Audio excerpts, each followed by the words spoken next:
what you think about the recent intelligence by Israel provided to the United States regarding an active plot from the Islamic Republic inside Iran to assassinate President Trump. This is, I think, more significant than a lot of people realize. I do want to see if Uncle Jeff could, if he has heard anything about this, how significant it is, how high up this goes, because the Islamic Republic does have access to enough cash to put out as a reward for professional groups, especially in South America and Mexico, to be able to carry out an assassination like this. President Trump is already almost was taken out by some amateur assassins. So now this is, to me, I think it's a big deal. I think a lot of people are making fun of it, thinking that it's not going to go anywhere.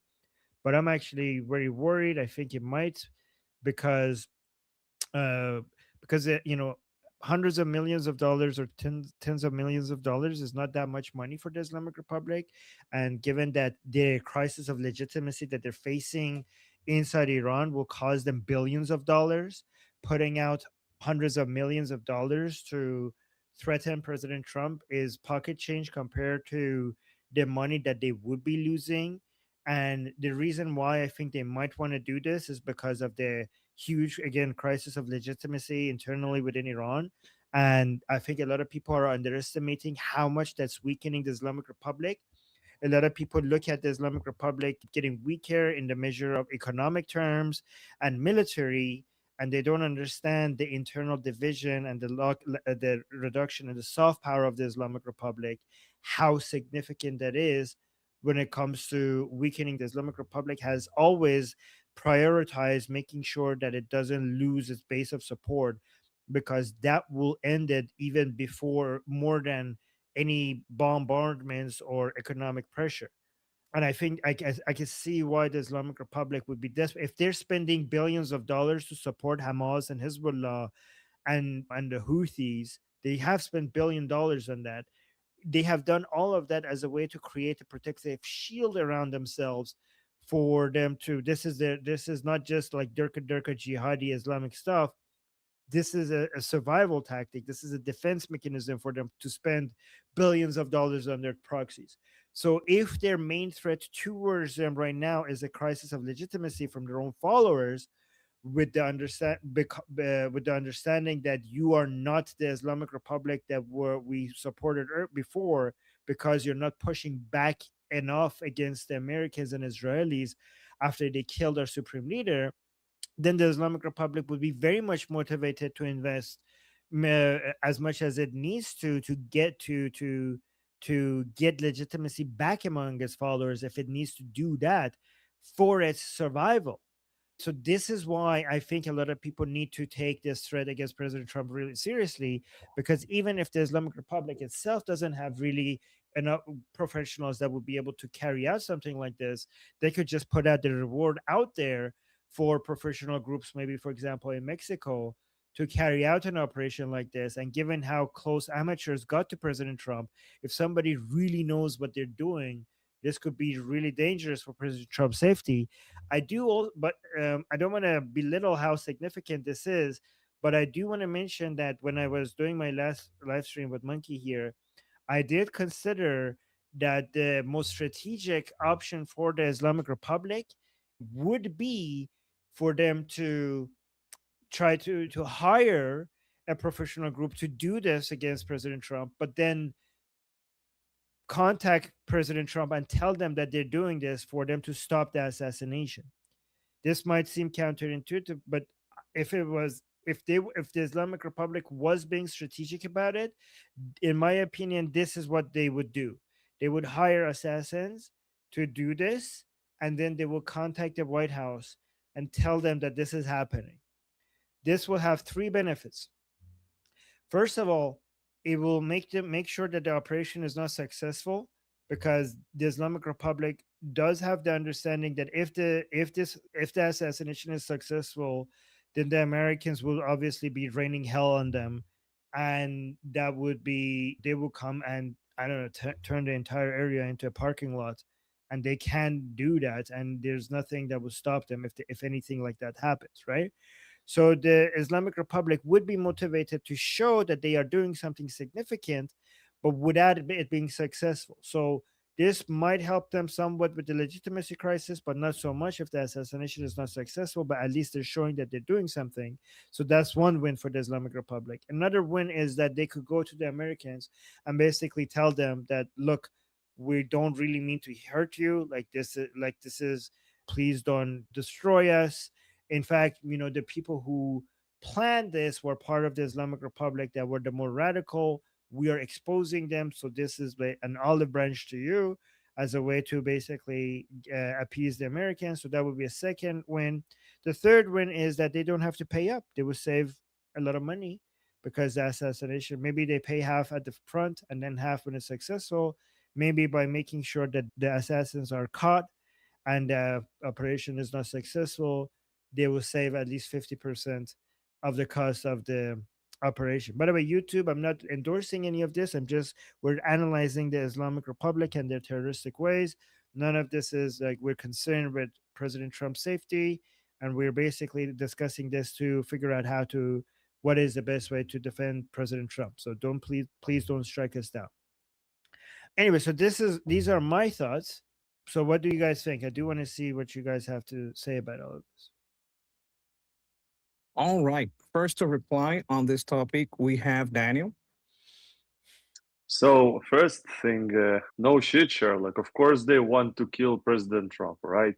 Like it was obvious from day one when we took down Khamenei, like of course, and why they are going vocal about it. And I personally heard about this from like if I don't if I recall it right, it was a Washington Post, no Washington, not the Post, the other one, Washington Journal, maybe. They were It's like okay. You telling don't that need the if you Mossad. don't know, we could just move forward with it. But go on. Okay, so I think that the fact that some media tells about it just really makes them like, oh, we want you to know that we have a plot, and we are saying that Mossad told you it. I think it's No, so like Daniel, let me make in this that clear. way. Is this is not the Islamic Republic? Are you saying about this recent news that where the source is? Sorry, I'm not understanding it. Like I heard that Mossad told to President Trump that Iran plotting an Okay. assassination, Yes. and I don't think that it is obvious that I don't think Trump needs Mossad to tell him this. Yes. No, yes, Trump does need that because Israel. No, okay, so this is wrong. Israel has the highest amount of intelligence in the Islamic Republic. Israel has done significant work to protect it. We should be praising Israel. This is the type of intelligence only Israel has access to because Israel has very successfully infiltrated the Islamic Republic. Every major decision making within the Islamic Republic happens with Mossad knowing before anyone else, because they're sitting at the table. Mossad agents are sitting at the very tables where these decisions are being made within the Islamic Republic. No, the United States Yeah, of definitely needs course United States. Hold on, United States definitely needs Israeli intelligence. So yes, your President they Trump need. does need Mossad. Yeah.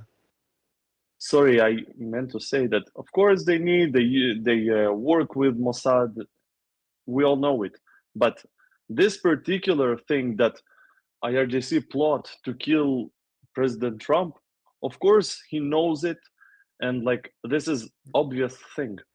I don't Okay, I, think like I they disagree. I needed. disagree. I don't think this is an obvious thing because there's a difference between the threat being there and a specific plot being made and what the details of the plot are. This is not at all obvious.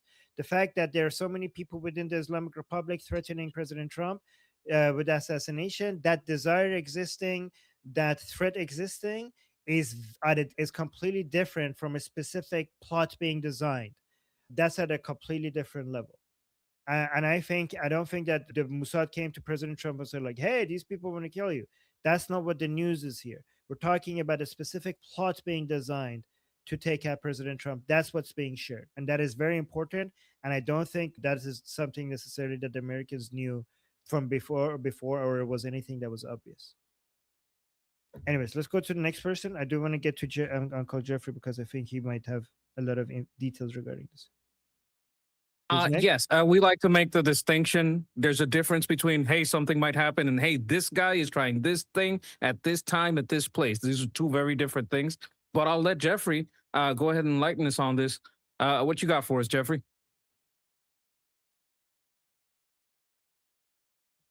Sorry about that. My camera's doing weird stuff.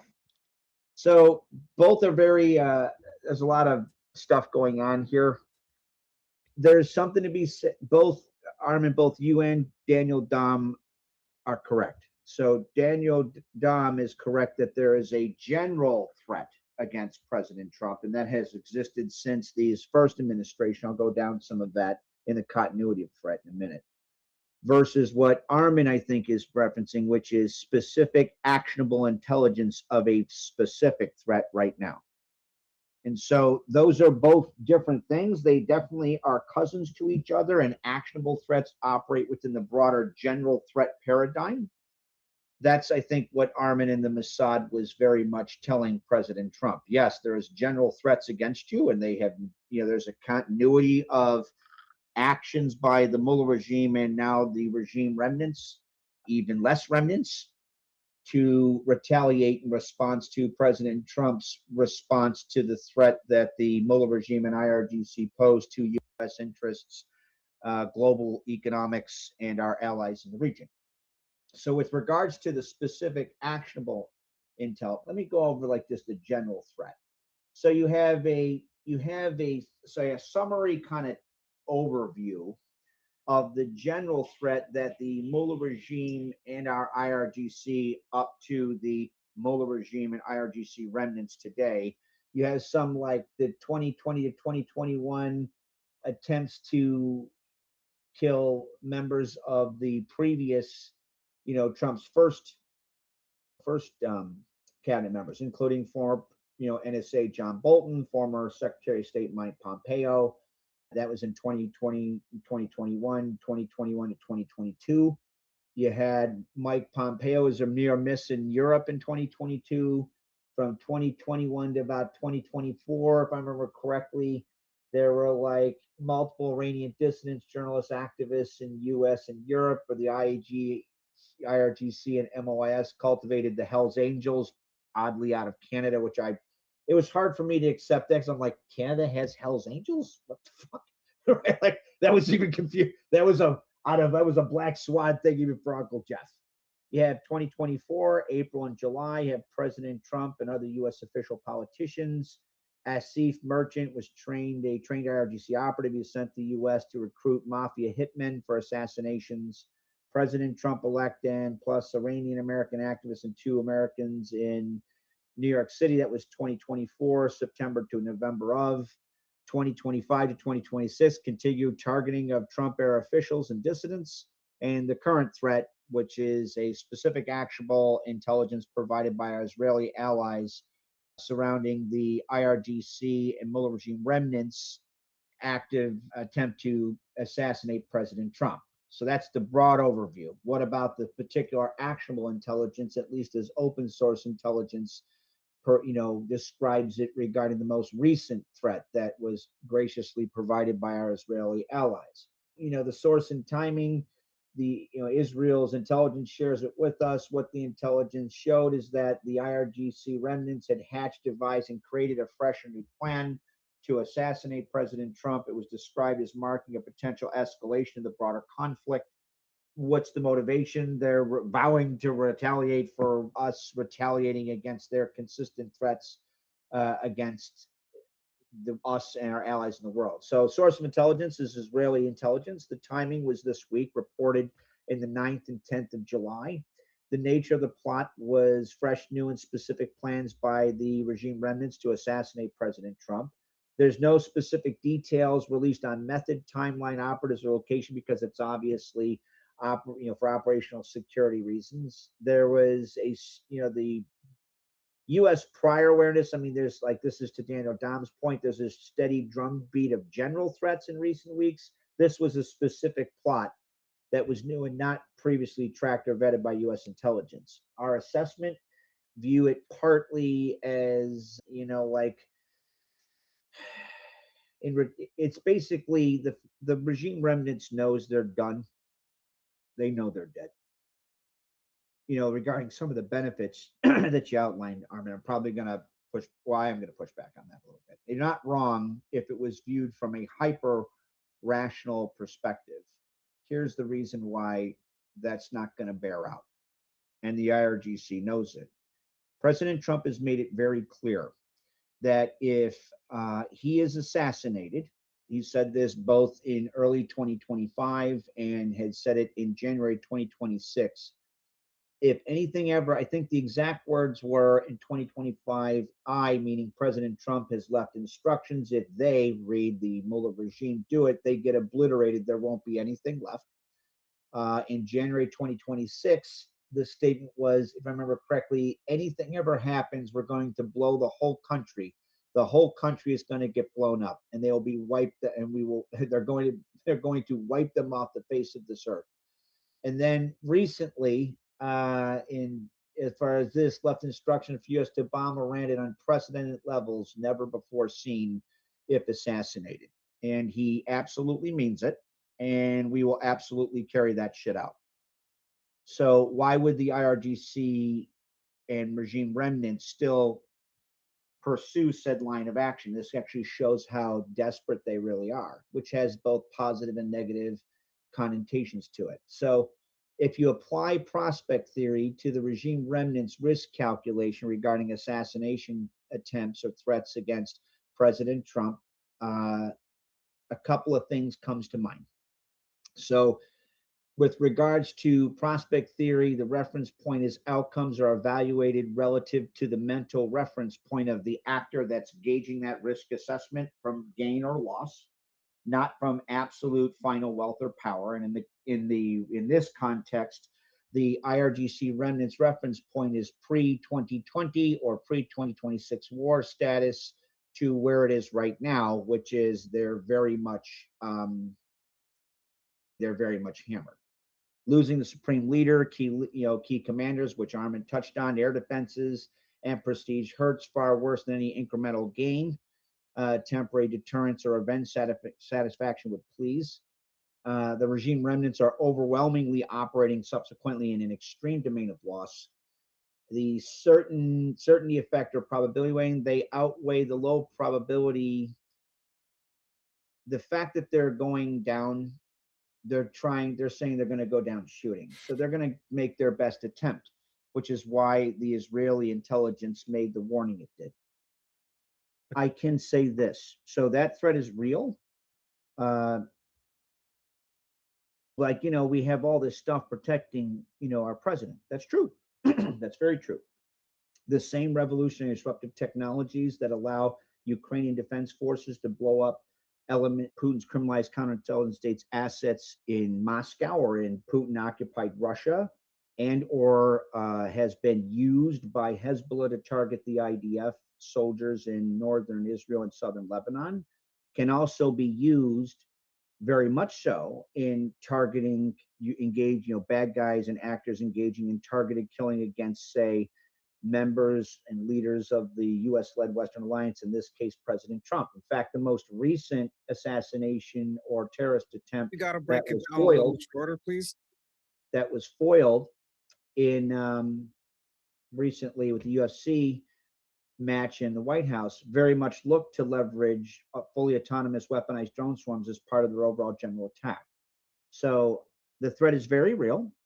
Our retaliation will be absolutely brutal and obliterate the IRGC remnants, which I already know they're going down. And what I think it illustrates in no uncertain detail, and this is me just kind of shooting a little bit from the hip here, is that President Trump has realized that these people are absolutely crazy. They cannot be trusted. No deal will actually work, and they have to die. And that's why we're taking out targets like they fucking deserve. All right, Okay, thank before you. we go to the next person, I just want to clarify. Like that pushback against me was not any pushback at all. It actually confirmed what I was saying. So when President Trump saying that there's going to be a massive response to any to an assassination by the Islamic Republic goes exactly into the basically confirms that when it comes to the game theory that the Islamic Republic will be playing, they have to take that they do take that into account, and probably they know that if their assassination is successful, there will be a huge response by the United States, and that's why they probably would. They have done this so many times. They sometimes hire assassins that are not good at their job, so that it doesn't work, or they basically give the information to the United States or whoever they're attacking so that the assassination doesn't work. That threat by President Trump actually confirms what I was saying. So I don't know how it was a pushback. But yeah, completely. Well, I just meant So, I meant how the IRGC might perceive potential gain, as if somehow they're going to get any gains. The response would be they're going to get obliterated. And so, so, considering they're going down no matter what, they're going to go out shooting, which is why That's we on should shoot them success. first. What if they fail so and they no, snitch on the guy? but that confirms what I'm saying. That perception makes them not wanting to succeed with this operation. So yeah. All right. So who's next? All right, I wanted to like clarify a comment, just break it down Walmart style. Okay, what if I say, hey, I hire the guy. I hired the guy, I send him over, but then I call you, hey, there's someone coming over. I love you. I'm backing you up, right? So that's the kind of benefit we're talking about. Just to make it super clear, super simple. What if it's like a false flag? Like I send him to fail.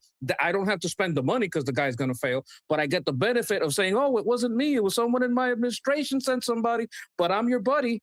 I'm your buddy Gullyboff over here. Killed the guy who paid, and I put up a false target. Like that's the kind of situation. I think I'm breaking it down simple. That's the thing that we're talking about. So Am I right on this? The Islamic Republic has a history of telling the Americans where they're going to attack so that the damage is not that much. They did that already when they bombed the Al Udeid bases, and the in Ain al-Assad base in Iraq after President Trump killed Qasem Soleimani. The Islamic Republic bombed Ain al-Assad, the American Ain al-Assad base in Iraq, and they warned the Americans about this so that they could avoid any American soldiers dying because they were scared of the Americans responding. So they told the Americans exactly when they're going to hit. Also, then the second example was the Al Udeid base was bombed by the Islamic Republic recently, before all this Operation Epic Fury. But they called Americans, and they actually even asked the Americans to give them the specific time that is the most convenient for them, so that there's not that much damage. Because again, the Islamic Republic justifiably is afraid of the American draft, and they should be. And another example is that the Islamic Republic has sometimes sent assassins to take out certain people within the United States, and they have got the worst assassins that were horrible at their job. And many people think that was on purpose because they didn't want the assassination to actually be successful, because they were afraid of the consequences of actually killing Americans on American soil. All right. Sapir says she's not going, so I'm gonna go with Jose next. Maybe at the end, Jeffrey can come back in. Go ahead, Jose. Okay.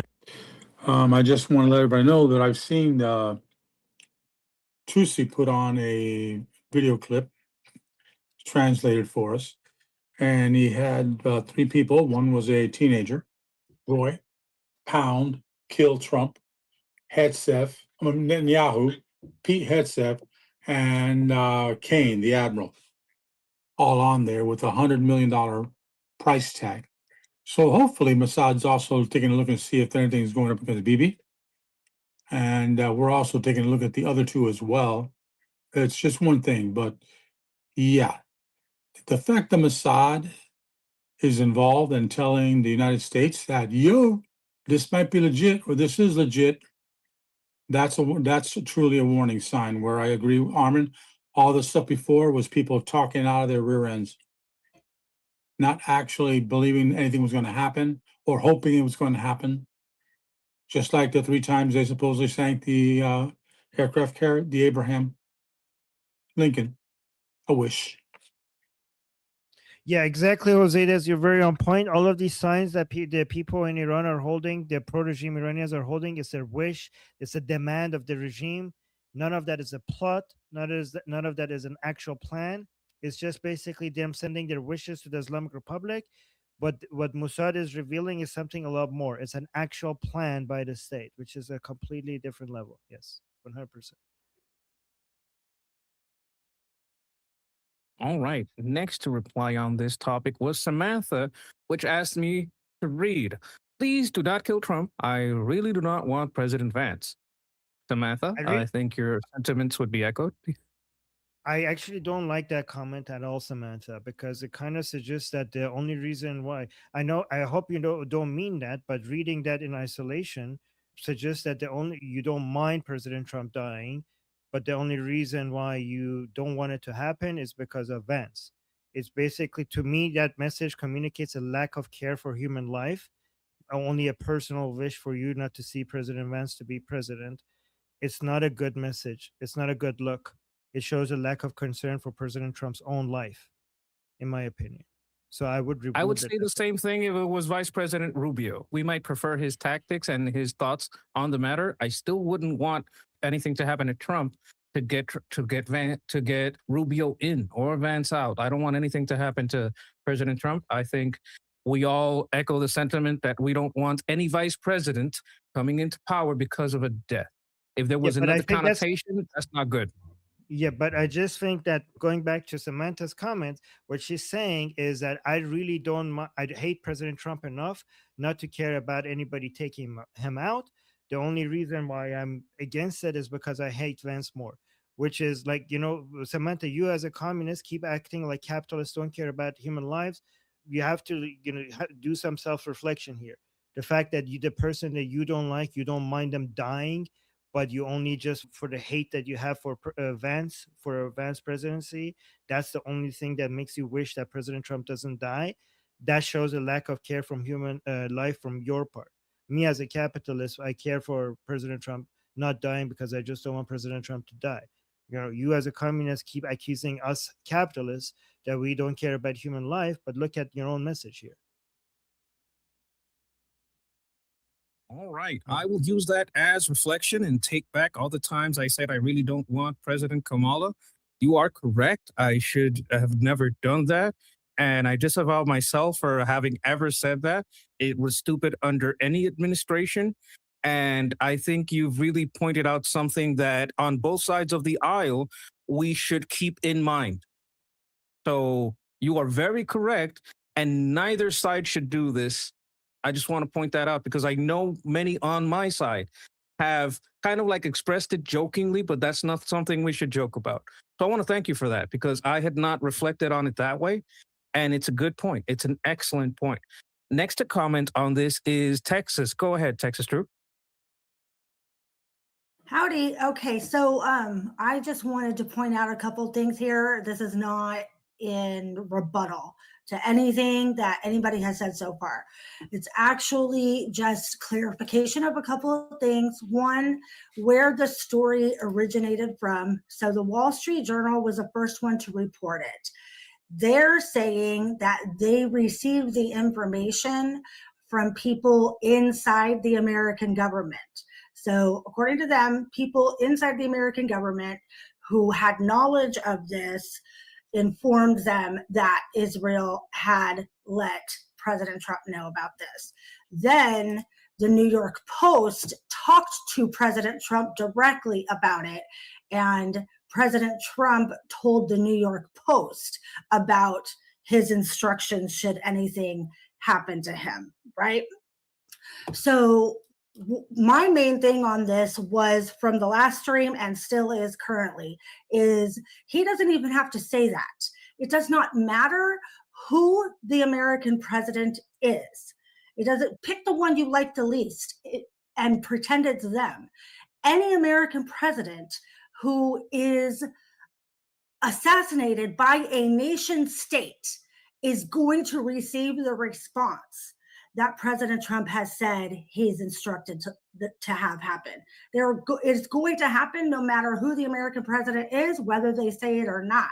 You do not assassinate an American president and have your country escape unscathed. It's just not going to happen. I believe that's an excellent point. I have you down for a reply here, Armin. Did you already do that, or would you like to have some statements? Oh yeah, I just wanted to also keep in mind that I just add something else as well that you and me and Monkey just basically covered, is that people like Nick Fuentes are going around and saying, I'm saying this just to have a full picture of what different narratives are. People like Nick Fuentes are going out and claiming that this is Israel basically trying to bring back United States back into war. The United States is trying to get out of this war. They don't want to do war. They want to stop. Israel dragged them into a war that the United States is stuck in, and they're trying to stop. They're trying to get out of it, realizing that they cannot win over the Islamic Republic.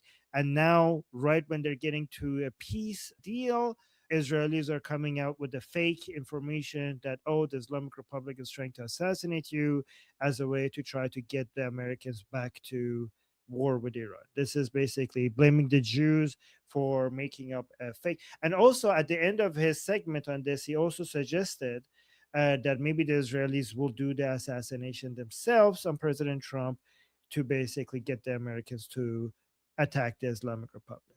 That's what he suggested. Yes, we went over that, and it was crazy. We have some additional tools. I think Jeff wanted to have some final thoughts on this, and Shauna is also coming up next. Go ahead, Jeff. Thanks for clarifying that, Armin, and thank you for bringing up the nonsense pushed by Nick Fuck the Duck Fuentes and all of his anti-Semitic conspiracy crap, because of course he's going to do that. Now, it's good that we keep in mind what the opposition is saying. Here's what I was getting at. It's true that the Mullah regime warned the United States of them constructing strikes in the US bases in Iraq in 2020, 2024. The difference between that and today is this. It's a core difference in how they frame their position of gain or loss. The Iraq era strikes between 2020 and 2024, the Mullah regime operated predominantly from a gains recovery framework, right? They had Obama retreads in Biden's administration. They had suffered significant losses. Soleimani, may salami be upon him, extra haram, but still controlled a powerful regional network. They had a nuclear program, domestic, I don't want to say stability, let's say less instability. Their actions were very much designed to claw their way back to pre-loss reference points through measured, often deniable force, and that produced a relatively calibrated risk-taking. Where are they today? You're talking about after Khomeini's death, the destruction of much of their senior leadership, repeated direct strikes on I can't say Iranian soil because the mullahs do not own the Iranian soil. On regime assets and the collapse of the previous deterrence posture, the remnants are in a deep domain of loss. And so prospect theory predicts, and current behavior suggests, a shift towards extreme risk seeking, because they're psychologically primed to gamble on those high stakes because they know they're dead either way. Right? That's why it was very important that our Israeli allies warned us of actionable intelligence regarding the regime remnants' current plot to assassinate President Trump, and why President Trump is rightly responding by obliterating them. Because it illustrates in no uncertain detail. You have a pseudo-theologically motivated actor. They have clearly denied and violated every agreement they've signed, including ones that they did regarding the MOU. And they are willing to go out shooting. They have to go. And that's why President Trump is like, okay, well, then you're going to go. And should they succeed in that, they're leaving this planet, and the search history of life will be so expeditious, you won't believe it. Amen. And, that's my point. I wasn't trying, I mean, if I misunderstood you, Armin, forgive me. I was trying to put a lot of moving parts together for you. No, we love you. Yeah, we do. All right, next to reply on this topic, we have Sean. Go ahead, Shauna. This is something that I always think about when it comes to Fuentes and his never-ending blood libels. But he is also has very little of an American audience, but that American audience that he does have is mostly young males who did not live through the Iraq war and do not remember 9/11. The reason I bring this up is I think that something that we should start thinking about as a community and maybe just as a nation is the successes that we had in Iraq. For example, we recently were able to help the Iraqis, like the Iraqi president is throwing the Iranian supporters, the IRGC supporters in jail, for example. That was something that Trump was able to do. And I have heard that while Iraq is still kind of a mess in a lot of ways, in some ways it is better than what it was before the Iraq war. And now I think Afghanistan has kind of been a colossal fail. I don't think that there's really any benefit to that. But I do think that when it comes to Iraq, maybe there is some history making that should be discussed, because I think that the only thing that a lot of that generation has is the bitterness that my generation has towards it. And I think that's the only thing they know about the Iraq war. So I just, whenever we talk about Nick and his blood libel and stuff, and whenever he brings up Iraq, I kind of think about maybe we need to do like a history lesson. Anyway, the end. I do appreciate and support that. I think a lot of the successes that happened in Iraq, and a lot of people have said, look, Iraq is better now. Like it wasn't at the start, but it is better right now. And I would like to just put a clarifying point, not going against anything you said. Yes, these people are being thrown in jail, but it is because the IRGC is a source of corruption. Wherever they go, they corrupt, they steal from the people. And the reason they're going to jail is not just because they support Iran, it's because they are defrauding the Iraqi people, not just the Iranian people. The IRGC people that are in Iraq, they're using the Iranian money to gain influence in Iraq and then steal Iraqi money. So not just money, gold, oil, all these things. So they are being thrown in jail, but they're being thrown in jail for legal, just causes because they have committed many crimes. Just wanted to clarify that. We have one final comment from Uncle Coping. He's asking, hey, are you going to be on any more interviews? Apparently he really liked that Haviv interview, wants to know if you're going to be doing more of that. And what do you think about that, Armin? Is that coming up? You got anything coming up or making time for that? Well, I will say yes whenever I get invited. If you guys, the reason that happened is people were in the live chat, the comment section, people were reaching out to Haviv, telling him that he needs to have me on, and then they looked me up and they invited me, right? So if you guys want more of that, by the way, thank you guys for being interested in that.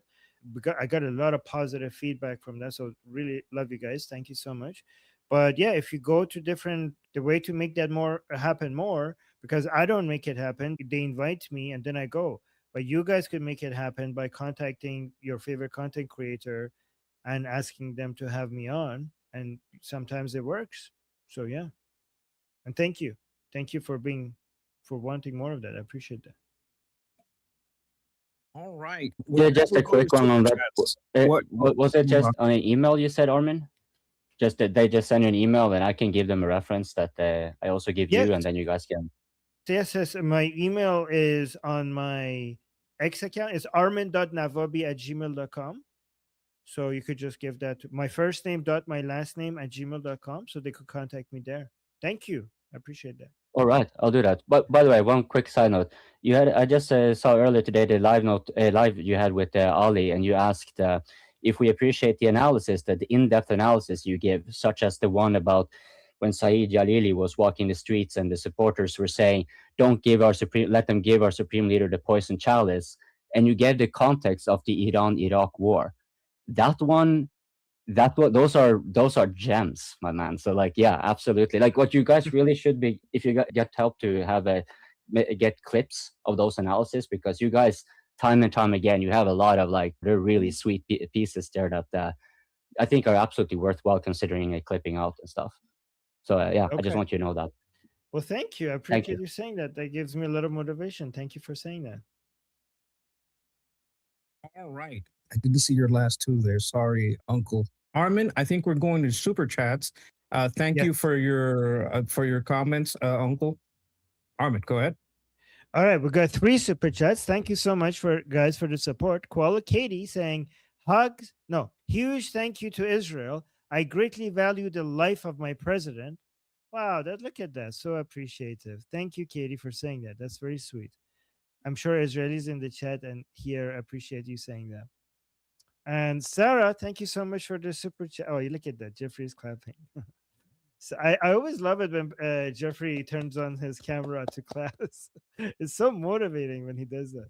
Sarah, thank you so much for the super chat saying Trump has realized that IRGC is crazy and he needs to eliminate them before they attempt to eliminate him or others. You can't negotiate with evil. Yep, you can't negotiate with terrorists. You shouldn't be negotiating. Yeah, I mean, you could talk to them to mess with their heads, but you shouldn't do serious negotiations for sure. President Trump, in his most recent Truth Social post, he said, like, yeah, we're talking to the Islamic Republic, and he put talk in quotation. And he also is now, instead of calling it Iran, is calling it the Islamic Republic, which I appreciate. My name is Armin Navabi. I'm an Iranian political analyst with decades of experience fighting the Islamic regime inside and outside of Iran. Make sure you follow me for more, and also make sure you join our discussion group. I'm there almost every single day. Come talk to me there and the rest of the people there in our group calls. It's a great place to meet and talk to people who like talking about politics. The link is in the description and or in the bio. You could also get there by scanning the QR code on the screen. See you there.